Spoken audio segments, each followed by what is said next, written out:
Tom the Uganda. Ogamba otya blood. Ali fit. Jebaleko. Ali mukama wange. Obulamu bulungi. Bulamu buli fit nnyo. Wewe bale kunyirira. Byongo kozo ogw'okunyirira.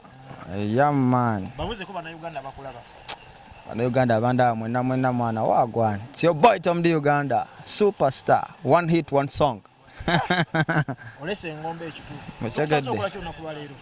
Ndi muka video shoot kange. Aka Echama. It's a brand new release from Tom the Uganda.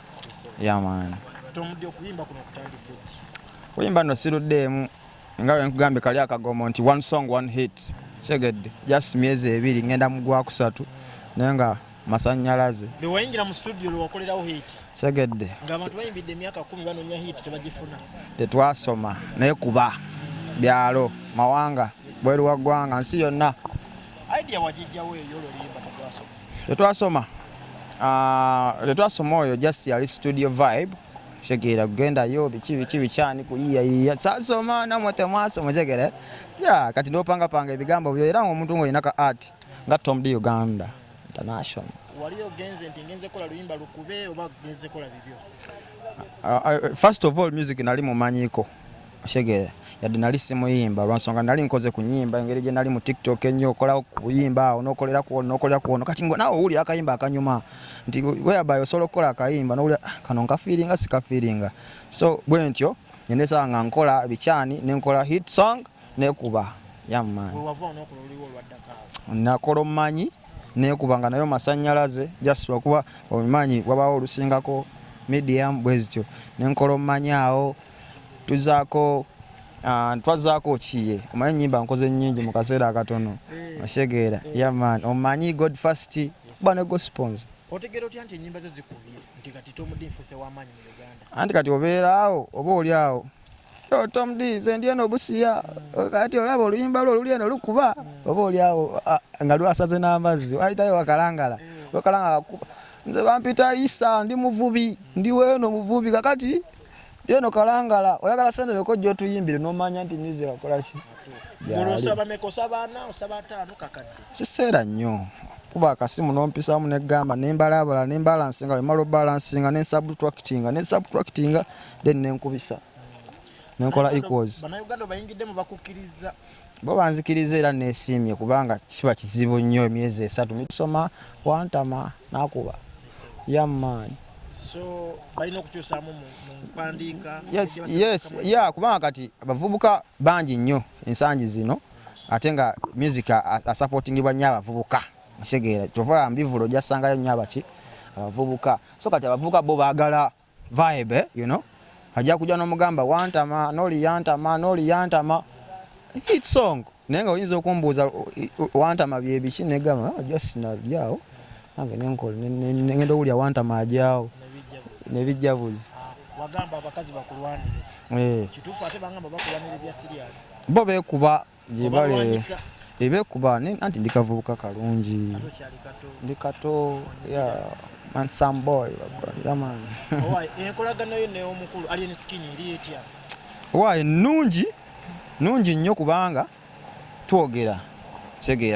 mpisaamu akasimu nemuyisaamu akasimu bwebitami nampa ku magezi nanga tukolebwe ti nangamba mwana wakati fegolo yaffe yakuba abantu ndongo nanga mwana Tom D oluddewo oluyimba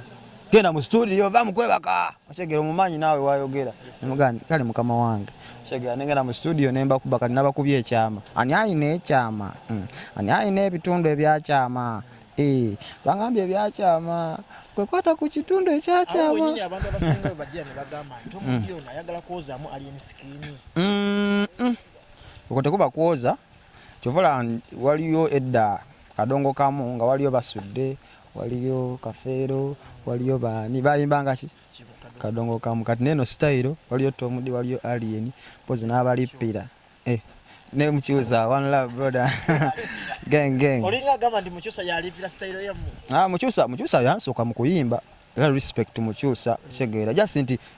era naye yaleta kubeyo style n'akyusaamu shegera nena jeno ngalabe ekitambula era naye akuba kyovola style bagita simanyi neyimbira byange yeah man neyimbira byagwe yeyimbira ebibyo kuba hit song kwata ku ssente. Abantu abasinga bagamba nti Tom D wategeera ensobi Alien Skins yakola. Alira akakola mu bantu yamba TC eyo n'ogamba kanzije mpolishinge Alien Skin abantu bategeere bulungi oyambala bulungi tolira akakola mu bantu empisa zo mu bantu omanyi okwebrandinga oli ekyamulema. Kati oyinza okwesanga nze nkinyonyola bwe nti ekyo nti buli muntu aba n'endowooza ye ekitegeera kubanga amuwadde amagezi bangi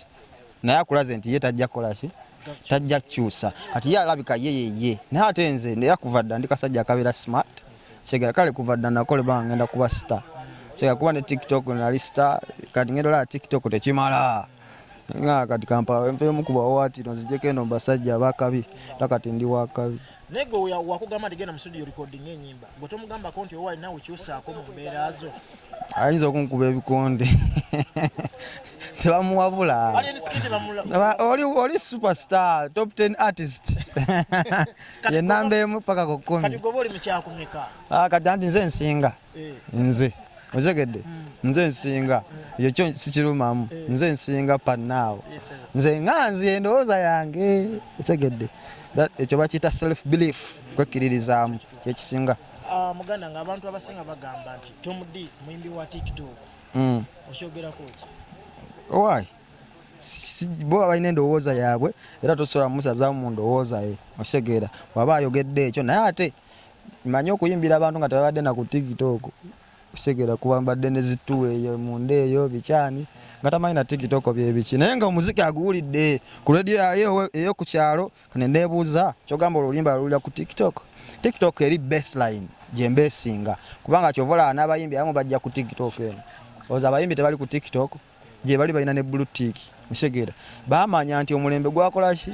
gwakyuka ate olwedde Tom D abadde ne platform ku TikTok olwedde alina abantu be okitegeera so kati mu buufu bwekyo Tom D si muyimbi wa TikTok muyimbi wa ggwanga ate aliko amasannyalaze okitegeedde naye bagambamu abayimbi abajja obuzi bano bwe mwasanga mubazalawa bayimba byaggwako mwabalina style ezitambula temubawa kitiibwa kani nze nsobola ogamba nti nze nsinga naye nga sinda gwe ŋŋambye nti nsinga ono kyo kyanjawulo kati kiba oba ojja kusinziira ku muntu ki gw'obuuziza ekibuuzo ekyo okitegeera nze nja kugamba nze nsinga naye sijja kugamba nti nsinga ono nono okitegeera so kyanjawulo omu nfuna so respect kwaba abantu okitegeera mu buufu bwekyo okitegeera so sinanze muyimbi gwenzoleya buli muyimbi enyimba nno siziteera kumukumu kubanga singa mbadde nteera kumukumu singa kati nina ennyimba nga 5 naye maneja wange ankomako nangamba kwatamu okitegeera yasi bwongo buyiiya nnyo mwana ndi content creator okitegeera obwongo buyiiya nnyo okitegeera so njina lyrics bad ziri embi whereby zijja kumukumu nange simanyi gyembijja okitegeera mwana so mu buufu bwekyo nyimba siziteera kumukumu era ogenda okwekanga okuva ku sente neeriira wayiseewo omwezi era yeyo gundi entajja bataamu ennyimba poza ate ennyimba oyinza okuba nga otegeeza mulala yamma bamwita diba musajja mubi nnyo bad era mu wiiki tegenda susa wiiki genda bangi bawadde by the way it's a very good video era mugenda giraba enyimba zanne aziwandika Tom D Uganda tebakuwandike the Black Panther from Wakanda oyina management yaman nina manager yaman bamwita manager Eddie yaman manager akolera ki manager era akola omulimu gwe nga manager fena tukimanyi nti yavunaanyizibwa yakwata essimu yange yakola biki yagamba nti wano tulina okugenda wano tugenda kugendawo this and this n'entambula ya music kukwambaza ngoye okufunira woosula byonna yabikolako yaman ate nkola kasente ekyegeera nkola kasente so far sobola okweteekamu sobola okugamba nti kino nkyagala kino sikyagala ya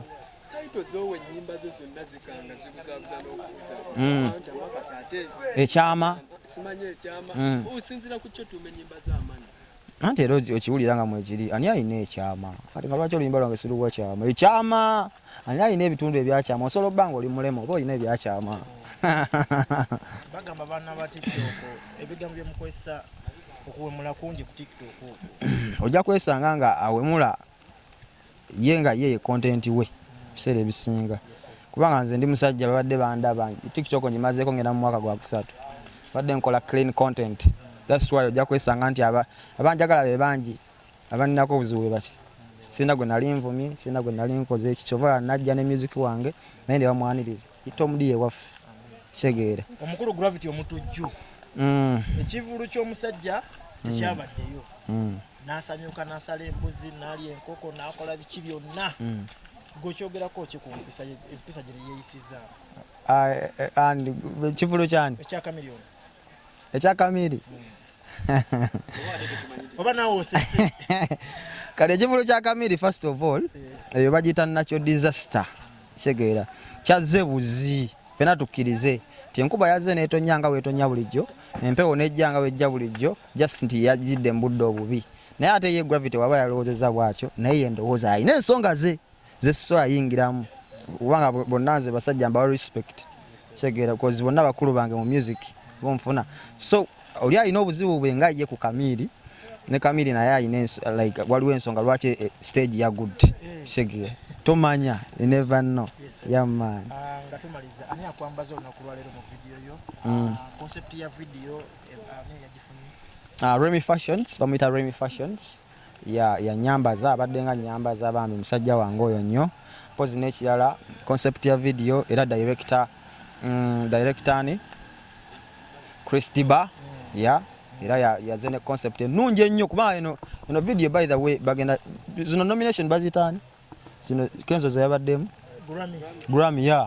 it's a mother blood clot people them yeah man chikondaba wagwa mena mu Grammy nze sibala bino kati ba nominate nze by the way mu zina awards naye ate kati atenze ebyembala biralamu artist of the year then Grammy simaya bikibi iti mbirete badde manya abayimbi international awards ezo mwazirekera Kenzo yekka anti nazze agenda kuwa ku contact ayagamba contact nze setaka contact kubanga njogera ne Lwaki abasajja abanene awo bali Lwaki waliwo ono gundi pozani ono ono ayimba kadongo kamu ono nduga bonna abasajja ababaka byawo bonna njogera nabo owaye akasembayo mwana tomde akasembayo kenkubuuza wokuba hiti mu Uganda ngukyali muvuka muto abakyala babeera bangi abakuyonera bwe kiri kijja kusaidiyo nyina girlfriend nze bamuyitaani nyina girlfriend leero sijja mwogerako lwa nsonga already nse mu manyi yakuganya omwogerako mu kamera kijja sigalayo eyo okitegeera naye bamuyita girlfriend wange okitegeera awebale kati omumanyi kibasitegeeza nse mumanyi naye akowa omudi biwanvu mpozi ngozonywedde ngogamba kati omudi nze mmazeeko bikyani wagwani yamani kale tukoyanziza yamani